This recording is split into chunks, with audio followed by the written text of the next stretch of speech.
یوه روښانه او آرامه ورځ وه. یو وړوکی میږی د سیند غاړې ته روان و.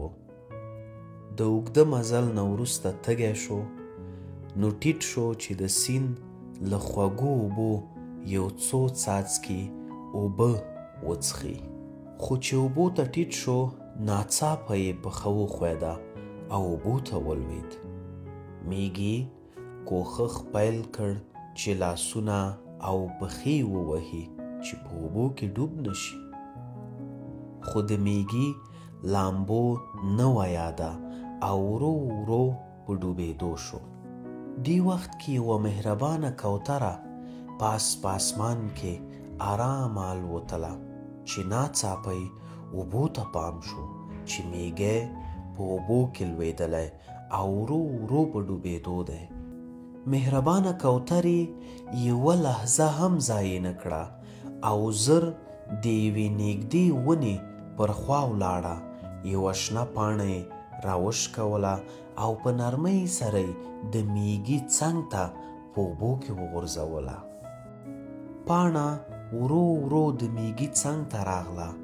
میږي خپل ټول زور وکاراوه، پاڼې ته وخوت او ځان یې وژغوره.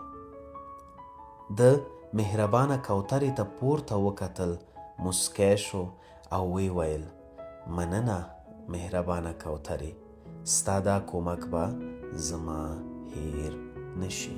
ډیر وخت تیر شو. یوه ورځ میږی په ځنګل کې روان و چې یو ښکاري باندې یې سترګې ولګېدې. ښکاري د یوې ونې لاندې ولاړ و. هغه خپل ټوپک د هماغې مهربانه کوترې په لور نیولی و. میږی حیران شو، همالته ودرېد. هو، دا خو هماغه کوتره ده چې زما ژوند یې ژغورلی و. نور وخت نه و پاتې. ژر روان شو او د ښکاري بوټ ته ورننوت. هماغه وخت چې سړي غوښتل ډز وکړي، میږي کلک په پښه وچیچلو. اوف! ښکاري چیغه کړه او له درده یې ځان کش کړ. مرمۍ خطا شوه او مهربانه کوتره وژغورل شوه.